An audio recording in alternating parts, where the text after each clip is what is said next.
नमस्कार दोस्तों, स्वागत है आपका हमारे चैनल होलीशाला पे, जहां हम आपको पौराणिक कथाएं सुनाते हैं। मित्रों, रामानंद सागर की जो रामायण आपने टीवी पर देखी होगी, वो भगवान राम और लक्ष्मण जी के सरयू में जल समाधि लेने के साथ ही समाप्त हो जाती है। ज्यादातर लोग भी रामायण की इतनी ही कथा की जानकारी रखते हैं, परंतु क्या आपके मन में कभी ये विचार आया कि भगवान राम के बाद अयोध्या का क्या हुआ होगा? भगवान राम की संतानें लव कुश का क्या हुआ होगा और सूर्य वंशों का वंश आगे कैसे बढ़ा होगा? आज हम आपको इस वीडियो में इसी बारे में बताएंगे। लेकिन उससे पहले आप हमारे चैनल को सब्सक्राइब जरूर करें और बेल आइकन को प्रेस करना ना भूलें, ताकि जब भी हम कोई नई वीडियो डालें तो आपको सबसे पहले नोटिफिकेशन मिल जाए। भरत के 2 पुत्र थे, तार्क्ष और पुष्कर। लक्ष्मण के पुत्र चित्रांगद और चंद्रकेतु और शत्रुघ्न के पुत्र सुबाहु और शूरसेन थे। मथुरा का नाम पहले शूरसेन था। लव और कुश राम तथा सीता के जुड़वा बेटे थे। जब राम ने वानप्रस्थ लेने का निश्चय कर भरत का राज्याभिषेक करना चाहा तो भरत नहीं माने, अतः दक्षिण कौशल प्रदेश में कुश और उत्तर कौशल में लव का अभिषेक किया गया।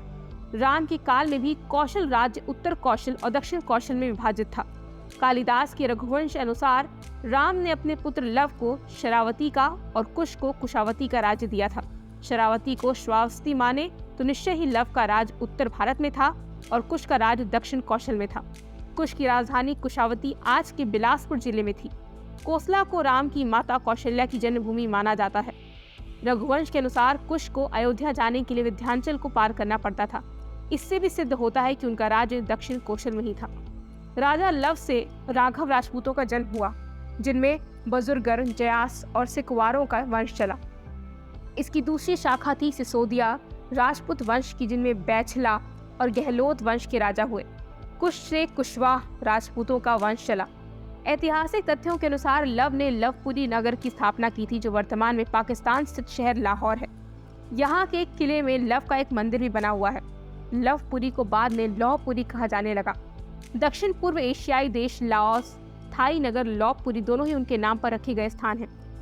राम के दोनों पुत्रों में कुश का वंश आगे बढ़ा तो कुश से अतिथि और अतिथि से निषधन से नभ से पुंडरिक से क्षेमवंधवा से देवानीक से अहनीक से रुरु से परियात्र से दल से छल से उकत से वज्रनाभ से गढ़ से व्यूषिताश से विश्वसह से हिरण्यनाभ से पुष्य से ध्रुव संधि से सुदर्शन से अग्निवर से पद्मावर से शीघ्र से मरु से प्रयुषुत से उदावसु से नंदीवर्धन से सकेतु से देवराज से बृहदुक से महावीर से सुधृति से त्रिशकेतु हरव से मरु से प्रतिधक से कुतिरथ से देवमीर से विभूति से महाधृति से कृतिराज से महारोमा से स्वर्ण रोमा से और हर्षरोमा से शीरध्वज का जन्म हुआ। कुश वंश के राजा शीरध्वज को सीता नाम की एक पुत्री हुई। सूर्यवंश इसके आगे भी बढ़ा, जिसमें कृति नामक राजा का पुत्र जनक हुआ, जिसने योग मार्ग का रास्ता अपनाया। कुश वंश से ही कुशवाह, मौर्य, सैनी, शाक्य संप्रदाय की स्थापना मानी जाती है। एक शोधानुसार लव और कुश की 50वीं पीढ़ी में शल्य हुए, जो महाभारत युद्ध में कौरवों की ओर से लड़े थे। ये इसकी गणना की जाए तो लव और कुश महाभारत काल के 2500 वर्ष पूर्व से 3500 वर्ष पूर्व हुए थे। कुश के बाद राज्य और उनके नाग कन्या कुदुमवती के पुत्र अतिथि के हाथों में चला गया, जो शूरवीर थे। उनके बाद उनके पुत्र निषद ने राज्य को संभाला। उसके बाद नल, जो निषद के पुत्र थे, वो राजा बने। नल के बाद नभ ने ये जिम्मा संभाला। तब तक राज्य उत्तर कौशल बन चुका था।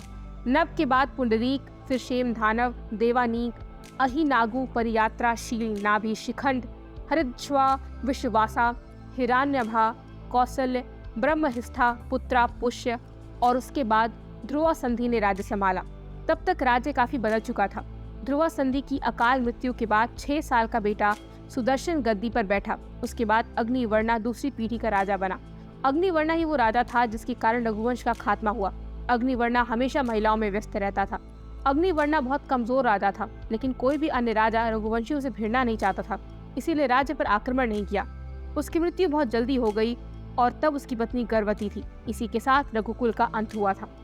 दोस्तों, आपको हमारी वीडियो कैसी लगी हमें कमेंट करके जरूर बताएं। आप और कौन सी पौराणिक कथाएं सुनना चाहते हैं, आप ये भी हमें कमेंट बॉक्स में लिख सकते हैं। हमें आपके जवाब का इंतजार रहेगा। और हाँ, जाते जाते इस वीडियो को लाइक करें, शेयर करें और हमारे चैनल होलीशाला को सब्सक्राइब करना ना भूलें। धन्यवाद।